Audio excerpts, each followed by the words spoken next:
So yesterday, I had a God moment.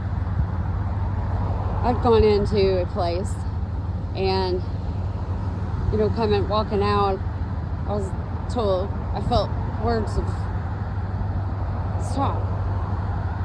Look around. What do you see? And let me tell you, one tree has many branches. Well, and those branches branch off into the leaves.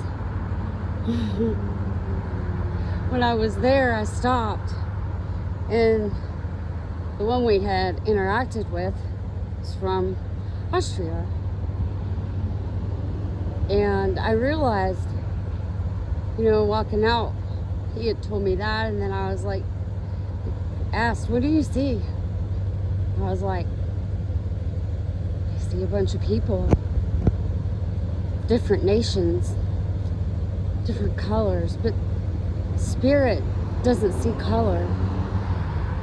Spirit sees the heart. And they were taking care of each other and, laughing and talking, and it's a God moment. God's at work and revealing things. And the leaves are for the healing of the nations.